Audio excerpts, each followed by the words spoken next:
កំពុងមេតបយាអ៊ីនគរយានប្រឹងតែមួយដង្ហើមវាបានក្រុង70របស់នគរឈីមនុស្សគ្រប់គ្នាដឹងអំពីប្រាជ្ញានិងការយល់ដឹងរបស់ជូកលៀងតែមានមនុស្សតិចណាស់ដែលដឹងថាគាត់ចាត់ទុកយាអ៊ីជាគំរូដោយពាក្យមួយបានពោលថាអ្នកក្លាហានស្រឡាញ់អ្នកក្លាហានជីវិតរបស់ជូកលៀងបានរុញច្រានទេពកោសល្យយោធារបស់គាត់ឡើងដល់ចំណុចកំពូលខណៈពេលដែលជីវិតរបស់យាអ៊ីបានសរសេរក្នុងចម្ពោះដ៏អស្ចារ្យនៅក្នុងប្រវត្តិសាស្ត្រយាអ៊ីបានធ្វើឲ្យបេះដូងរបស់ជូកលៀងស្រឡាញ់ទេពកោសល្យជាមួយនឹងសមិទ្ធផលយោធាដែលមិនអាចប្រៀបទៅបានរបស់គាត់យាអ៊ីឈ្មោះពិតរបស់គាត់គឺលើអ៊ី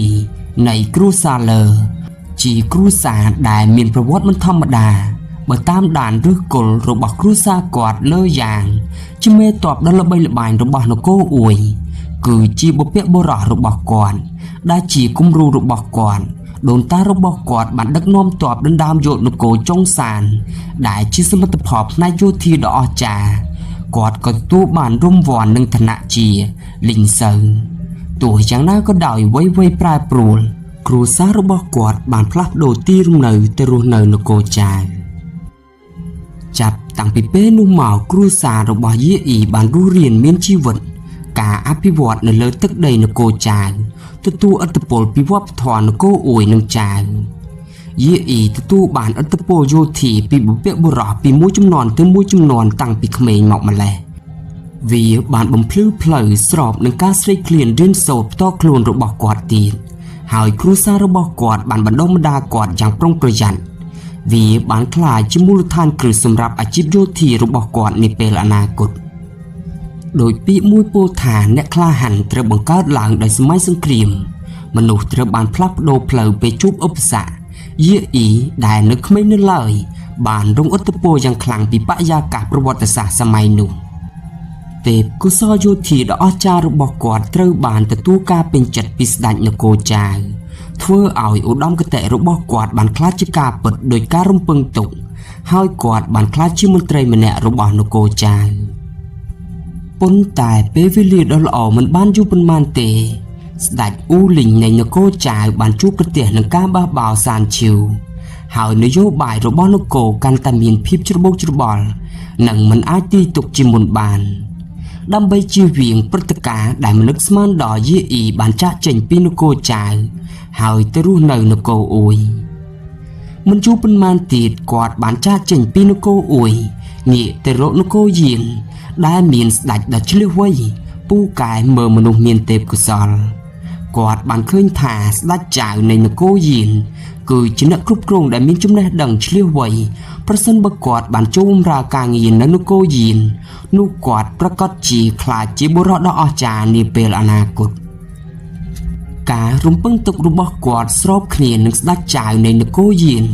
ដែលចង់ឲ្យប្រទេសខ្លួនកាន់តែមានអំណាចជៀសផុតពីការមើលងាយរបស់នគរឈីស្ដេចនគរយានបានដឹងពីទេពកោសល្យរបស់គាត់ហើយបានតែងតាំងឋានៈរបស់គាត់ជាមន្ត្រីទី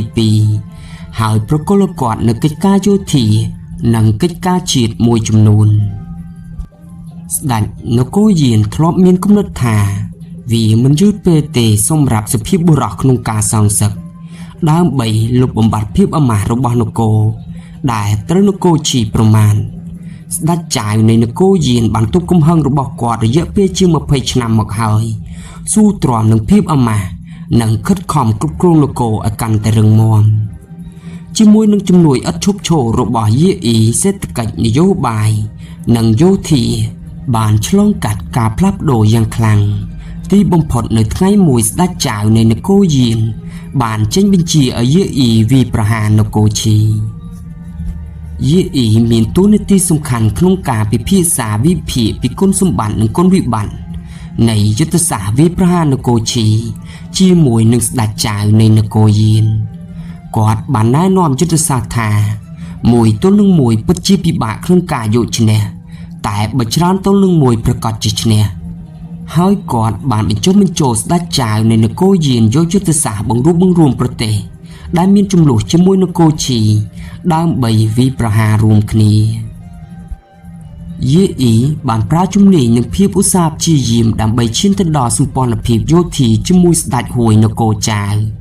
គាត់ក៏បានឆ្លៀតឱកាសឲ្យស្ដេចនគរចៅជំរុញឲ្យនគរឈិងចូលរួមសង្គ្រាមដោយប្រើទឹកដីឈីជានុយបើឈ្នះបែងចែកទឹកដីឲ្យនគរឈិងនៅពេលនោះស្ដេចមីងនៃនគរឈីមានកេរ្តិ៍ឈ្មោះមិនល្អក្នុងចំណោមប្រទេសផ្សេងៗដូច្នេះហើយទ្រង់បានក្លាយជាគោលដៅដែលគេចង់កម្ចាត់ចោលយេអ៊ីមានភាពស្ទាត់ជំនាញខាងយោធាគាត់ត្រូវបានតែងតាំងជាមេទ័ពដោយស្ដេចចៅនគរយានហើយនៅពេលជាមួយគ្នានោះគាត់បានកាន់ត្រាឧបរាជរបស់ស្ដេចហួយនគរចៅ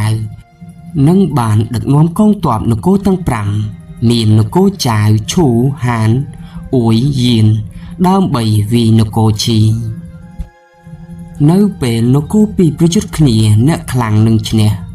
ជាងនេះទៅទៀតដោយសារមានការរួមកម្លាំងពីនគរទាំង5គឺគ្រប់គ្រាន់ដើម្បីទន្ទ្រានភាគខាងលិចទន្លេជីនៃនគរឈីបង្ខំឲ្យទ័ពនគរឈីដកថយទៅរាជធានីលីងស៊ឺជាមួយនឹងកងទ័ពដែលនៅសេសសល់យេអ៊ីមិនព្រមបញ្ឈប់ត្រឹមនោះទេប៉ុន្តែបានសម្រុកទៅមុខឆ្លៀតឈ្នះដេញតាមវាប្រហារទោះបីជាមានការខ្វែងគំនិតគ្នាជាមួយទីប្រឹក្សារបស់គាត់ជូស៊ីងក៏ដោយគាត់បានតឹងចិត្តបំផ្លាញនគរឈីទាំងស្រុងការពិតបានបង្ហាញថាយេអ៊ីមានទំនុកចិត្តថាឈ្នះគាត់បានបន្តចាប់យកទីក្រុងនានាតាមផ្លូវប្រមូលយកមាសប្រាក់និងកំណត់ទ្រព្យរបស់លីងស៊ឺដែលជារាជធានីរបស់នគរឈីទីក្រុងជាង70បានដួលរលំហើយនគរឈីជិតនឹងផុតពូជយេអ៊ីបានបង្កើតសមិទ្ធផលយោធាដ៏អស្ចារ្យសម្រាប់នគរយានចំពោះទីក្រុងទាំងពីរគឺយ៉ុងកុងនិងជីមូទោះបីជាគាត់បានបរាជ័យក្នុងការវាយយកក៏ដោយយេអ៊ីបានប្រើវិធីសាស្ត្រទន់ភ្លន់ដើម្បីផ្គាប់ចិត្តប្រជានុរាស្ត្រក្នុងតំបន់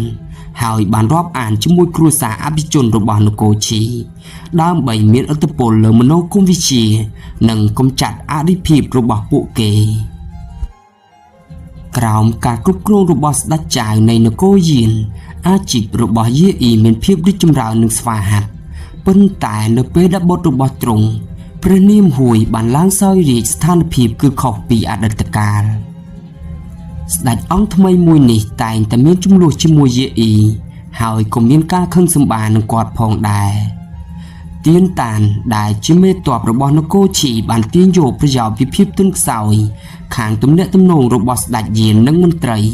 ហើយបានបញ្ជូនមនុស្សទៅផ្សព្វផ្សាយពាក្យចចាមរាមដើម្បីផ្ដាច់ទំនាក់ទំនងរវាងស្ដេចនិងមន្ត្រីពាក្យចចាមរាមថាយេអ៊ីបដិសេធមិនវិលចូលនគរវិញដោយសារស្ដេចហួយនៃនគរយានឡើងកាន់អំណាចស្ដេចយានបានបញ្ជាឲ្យយេអ៊ីត្រឡប់មកវិញតែគាត់មិនបានគ្រប់តាមបញ្ជានោះទេព្រោះគាត់ខ្លាចពេលត្រឡប់ទៅនគរវិញត្រូវមានគ្រោះថ្នាក់ដូច្នេះហើយគាត់បានស្នាក់នៅនគរចៅហើយបានធ្វើជាមន្ត្រីនៅទីនោះធានតានដែលជាស្ដេចហួយនៃនគរយានបានចាញ់ល្បិចបំបែកបំបាក់របស់ខ្លួនហើយកងទ័ពយានកំពុងតែមានចំនួនផ្ទៃក្នុងនិងខ្វះសិលធម៌ដូច្នេះហើយគាត់បានឆ្លៀតឱកាសដើម្បីវាយលុកនិងសម្លាប់មេទ័ពឈីជីហើយនគរយានគ្មានកម្លាំងថ្មីដើម្បីទប់ទល់នឹងសមរភូមិនេះទេធានតានពឹងផ្អែកលើទង្វើបែបនេះដើម្បីវាយលុកកងទ័ពយាននិងដណ្ដើមយកទឹកដីរបស់នគរឈីដែលបាត់បង់មកវិញយ៉ាងណាមិញយេអ៊ីគឺជាមេទ័ពដ៏កម្រម្នាក់នៅក្នុងនគរយានស្ដេចហួយនៃនគរយានគឺល្ងង់ដែលបានបង្ខំឲ្យយេអ៊ីចាកចេញដោយគ្រាន់តែល្បិចតូចតាចរបស់ធានតានហើយស្ដេចយានក្នុងពេលជាមួយគ្នានោះគាត់ខ្លាចថាលើអ៊ីដឹកនាំកងទ័ពរបស់គាត់ដើម្បីសងសឹកនគរយានវិញជាការពិតទៅយេអ៊ីជាមនុស្សមានភាពវៃឆ្លាតនិងមានប្រាជ្ញាគាត់បានសរសេរសម្បត្តិទៅថ្វាយស្ដេចហួយនគរយានដោយនិយាយថាគាត់មានការខ្មាស់អៀនដែលមិនបានធ្វើតាមបញ្ជាតែគាត់នៅតែមានភាពស្មោះត្រង់និងគោរពកោតខ្លាចដល់ព្រះអង្គស្ដេចហួយនៃនគរយានក៏មិនចង់បង្ករឿងឲ្យធំដុំហើយស្ដេចអង្គនេះបានមើលថែប្រពន្ធកូនគាត់ដែលស្នាក់នៅនគរយានបានយ៉ាងល្អ យេអ៊ីដែលរស់នៅនគរចៅប៉ុន្តែគាត់បានធ្វើដំណើរចេញចូលរវាងចៅនិងយានដើម្បីសួរសុខទុក្ខភរិយានិងកូនរបស់គាត់ហើយក៏បានចូលគោរពដល់ស្ដេចហួយនៃនគរយានធ្វើឲ្យទំនាក់ទំនងរវាងនគរទាំងពីរកាន់តែល្អយេអ៊ីដែលធ្លាប់ជាមនុស្សគ្មានការអត់ធ្មត់និងមាននឿខ្លាំងពេលនេះគាត់ជាងចាស់ទុំបន្តិចម្ដងទៅតាមពេលវេលាអ្វីត្បិតតែគាត់នៅមានមហិច្ឆតាមិនទាន់បានសម្រេចជាច្រើនដែលលាក់កប់ជ្រៅនៅក្នុងចិត្តប៉ុន្តែគាត់មិនដែលបង្ហាញវាទេកំឡុងពេលប៉ុន្មានឆ្នាំដែលគាត់បានបែកពីប្រពន្ធនិងកូនរបស់គាត់បានស៊ូទ្រាំនឹងភាពឯកោគ្មានទីបញ្ចប់ទីបំផុតគាត់បានឈឺស្លាប់នៅនគរចៅបើក៏លេចមើលជីវិតរបស់យេអ៊ីវិញវាប្រៀបដូចជារឿងនិទានមួយដែលជួកលៀងគាំទ្រសិទ្ធិអំណាចរបស់គាត់បុរសពិតប្រាកដម្នាក់គួរតែក្លាហាននិងហ៊ានចូលសមរភូមិដើម្បីបង្កើតសមិទ្ធផលយោធាដ៏អស្ចារ្យយេអ៊ីនៅពេលសម័យគាត់ស្ទើរតែគ្មានអ្នកអាចគប់គង់ជាមួយគាត់បានជូកលៀងបានប្រឹងប្រែងធ្វើការដើម្បីបុព្វហេតុដ៏អស្ចារ្យសម្រាប់នគរស៊ូខណៈពេលដែលយេអ៊ីព្រួយបារម្ភអំពីអនាគតរបស់នគរយានយេអ៊ីជាអ្នកជាន់ខ្ពស់ចំណែកឯជូកលៀងគឺជាអ្នកតូចតាចបាទសូមអរគុណសម្រាប់ការចំណាយពេលវេលាដ៏មានតម្លៃហើយក៏សូមអភ័យទោសរាល់កំហុសខុសឆ្គងសង្ឃឹមថាជួបបងប្អូននៅវីដេអូក្រោយទៀត